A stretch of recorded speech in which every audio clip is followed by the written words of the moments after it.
Welcome to this new episode, and in this video I'm going to show you how to remove Google prompts on your account. So each time you want to sign into a new account on Google, you'll be prompted to confirm on your phone as a means of security purpose.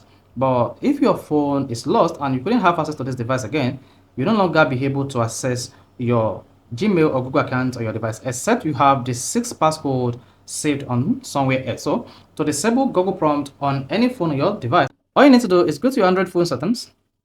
On the settings, you want to scroll down and click on Google. So scroll down and select Google here.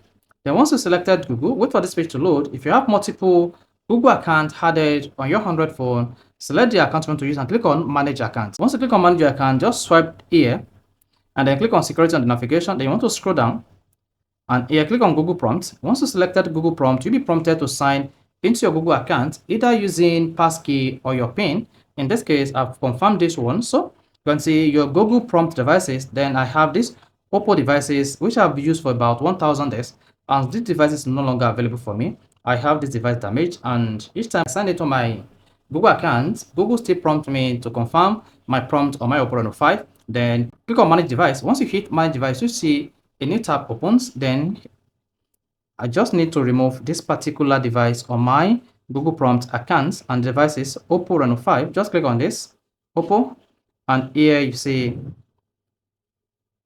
the device here. Just click on sign out, then sign out on Oppo. This will remove access to your Google account from this device. Then go ahead and click on sign out. Once you click on sign out, you see that says finish, but some app might still have access. Click on OK, and then the device will be removed from the list of applications that receive notification each time you want to access your Google account on any other device. So this is how to remove phones from Google Prompts. If this is helpful, if you want to like button, don't forget to subscribe to the YouTube channel for more quality videos just like this.